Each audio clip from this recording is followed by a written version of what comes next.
লুঙ্গি না পান তাহলে পায়জামা পরিধান করবেন, এবং যদি জুতা না পান তাহলে মোজা পরিধান করাতে কোনো অসুবিধা নেই। মুহরিম ব্যক্তির জন্য জুতা, আংটি, চশমা, ঘড়ি, ইয়ারফোন, বেল্ট বা এমন বন্ধনী যার মাঝে টাকা পয়সা ও কাগজপত্র সংরক্ষণ করা হয় তা ব্যবহার করা বৈধ।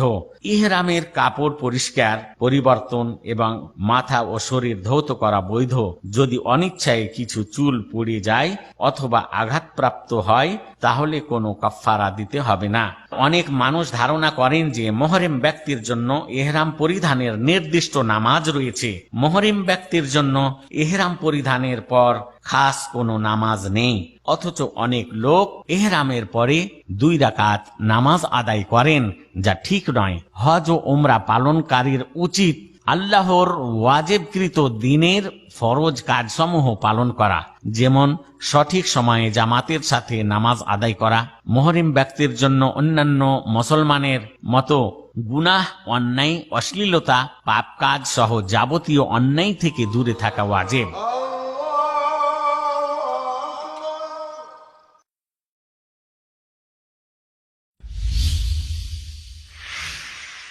তাওয়াফের পদ্ধতি।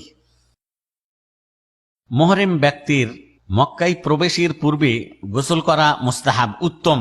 পবিত্র মসজিদে হারামে প্রবেশের সময় স্বীয় ডান পা আগে দিয়ে বলবেন, أعوذ بالله العظيم ووجهه الكريم وسلطانه القديم من الشيطان الرجيم اللهم افتح لي أبواب رحمتك।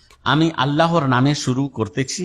দরুদ ও সালাম আল্লাহর রাসূলের প্রতি। আমি মহান আল্লাহ এবং তার মর্যাদাশালী চেহারা ও চিরন্তন ক্ষমতার মাধ্যমে বিতাড়িত শয়তান হতে আশ্রয় প্রার্থনা করছি। হে আল্লাহ, আমার জন্য তোমার রহমতের দরজাসমূহ খুলে দাও। উল্লেখ্য, সকল মসজিদে প্রবেশের সময় এই দোয়া পাঠ করা শরীয়তসম্মত বিষয়। অতঃপর মুহরিম ব্যক্তি তাওয়াফ শুরু করার জন্য পবিত্র কাবা ঘরের দিকে যাবেন। তাওয়াফের সময় ইত্তিবা করা সুন্নাত। ইত্তিবার নিয়ম হলো, মুহরিম ব্যক্তি ডান কাঁধকে খোলা রেখে চাদরের মধ্যভাগকে ডান বগলের নিচ দিয়ে চাদরের উভয় কোণ বাম কাঁধের উপর ধারণ করতে হবে, অর্থাৎ ডান কাঁধ খোলা রেখে বাম কাঁধ আবৃত করে উক্ত চাদর পরতে হবে।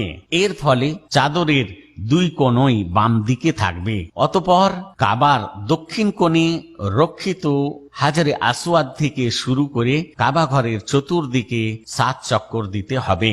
অতঃপর হাজারে আসওয়াদের নিকটবর্তী হলে যদি সম্ভব হয় তাকে চুমা দিবেন, কিন্তু চুমা খেতে যেয়ে ঠেলাঠেলি, ধাক্কাধাক্কি, গালাগালি, মারামারি ও ভিড়ের মাধ্যমে মানুষকে কষ্ট দিবেন না, কেননা এই পদ্ধতি অবলম্বন করা ভুল।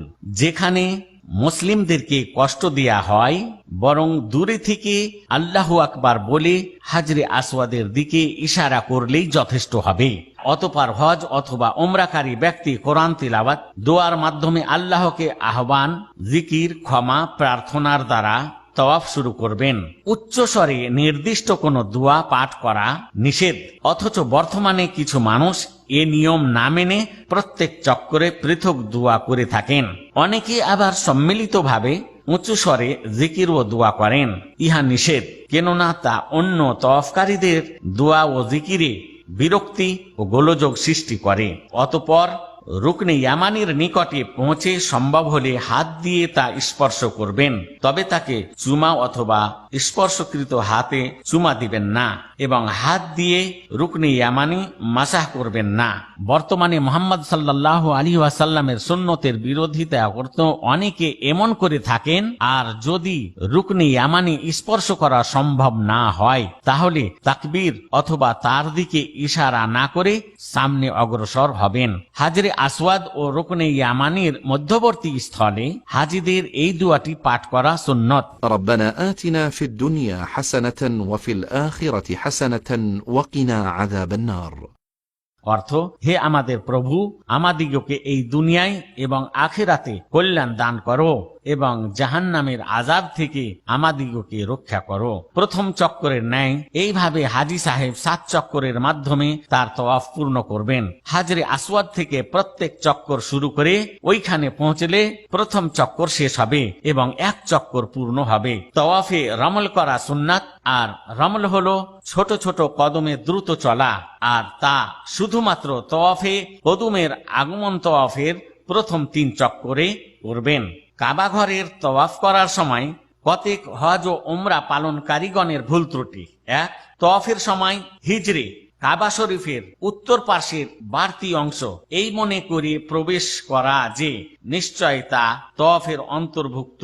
মূলত হিজরের মধ্য দিয়ে তওয়াফ করলে তা তওয়াফকে বাতিল করে দেয়, কেননা এতে তার তওয়াফ অপূর্ণাঙ্গ থেকে যায়। ফলে তখন কাবার কিছু অংশের তওয়াফ করলেন এবং কিছু অংশ ছেড়ে দিলেন। 2, অনুরূপভাবে কাবা ঘরের সমস্ত কোণ এমনকি তার দেয়াল সমূহ স্পর্শ করা এবং কাবা, তার গিলাফ, দরজা ও মাকামে ইব্রাহিমকে স্পর্শ করা বৈধ নয়, কেননা উহা করা বিদাত, যার ভিত্তি শরীয়তে নেই এবং নবী করিম সাল্লাল্লাহু আলাইহি ওয়াসাল্লাম তা করেননি। 3, তওয়াফের মাঝে উচ্চ কণ্ঠে আওয়াজ করা জায়েজ নয়, কেননা এতে অন্য মুসলিমদের ইবাদতে গোলযোগ ও বিরক্তির সৃষ্টি হয়। 4, তওয়াফের সময় মহিলা ও পুরুষের প্রচন্ড ভিড় করা, বিশেষ করে হাজরে আসওয়াদ ও মাকামে ইব্রাহিমকে চুমো দেয়া বা স্পর্শ করাকে কেন্দ্র করে। তাই সবার উপর ওয়াজিব হলো এই সমস্ত কাজ থেকে দূরে থাকা। তওয়াফ শেষে হজ এবং উমরাকারীগণ দ্রুত তার ডান কাঁধ ঢেকে নেবেন। তওয়াফের পরে যদি সম্ভব হয় মাকামে ইব্রাহিমের পিছনে 2 রাকাত নামাজ আদায় করা সুন্নতে মুআক্কাদা। আর যদি উক্ত স্থানে নামাজ পড়া সম্ভব না হয় তাহলে মসজিদে হারামের যে কোনো স্থানে 2 রাকাত নামাজ পড়ে নেবেন। প্রথম রাকাতে সূরা ফাতিহার পরে সূরা কাফিরুন, কুল ইয়া আইয়ুহাল কাফিরুন ও দ্বিতীয় রাকাতে সূরা ফাতিহার পর সূরা ইখলাস, কুল হুয়াল্লাহু আহাদ পাঠ করবেন। কিন্তু সূরা ফাতিহার পর উক্ত 2টি সূরা ছাড়া যদি কোনো ব্যক্তি অন্য সূরা পাঠ করেন তাতে কোনো সমস্যা নেই। সাফা মারওয়ার মাঝে সাইর পদ্ধতি। হজ ও উমরাকারী ব্যক্তি তওয়াফের পরে 7 বার প্রদক্ষিণের জন্য সাফা পর্বতের দিকে হবেন। অতঃপর যখন তিনি সাফার নিকটবর্তী হবেন তখন আল্লাহর নিম্নোক্ত আয়াতটি পাঠ করবেন।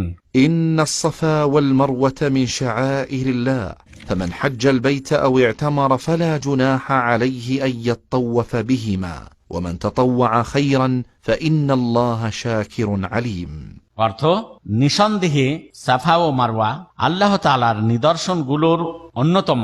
সুতরাং যারা কাবা ঘরে হজ বা উমরা পালন করবে তাদের পক্ষে এ দুটিতে প্রদক্ষিণ করাতে কোনো দোষ নেই, বরং কেউ যদি স্বেচ্ছায় কিছু নেকির কাজ করে তবে আল্লাহ তাআলা অবশ্যই তা অবগত হবেন এবং তার সে আমলের সঠিক মূল্য দেবেন। অতঃপর সাফার উপর আরোহণ করে কাবামুখী হয়ে আল্লাহর প্রশংসা করবেন এবং 2 হাত উঠিয়ে 3 বার তাকবীর দিবেন ও দোয়া করবেন। এরপর নিম্নোক্ত দোয়াটি 3 বার পাঠ করবেন। لا إله إلا الله وحده لا شريك له له الملك وله الحمد وهو على كل شيء قدير لا إله إلا الله وحده أنجز وعده ونصر عبده وهزم الأحزاب وحده। অর্থ আল্লাহ ব্যতীত সত্য কোনো মাবুদ নেই, তিনি একক, তার কোনো অংশীদার নেই, আধিপত্য একমাত্র তারই ও সমস্ত প্রশংসাও তারই প্রাপ্য। তিনি সবকিছুর উপর ক্ষমতাবান।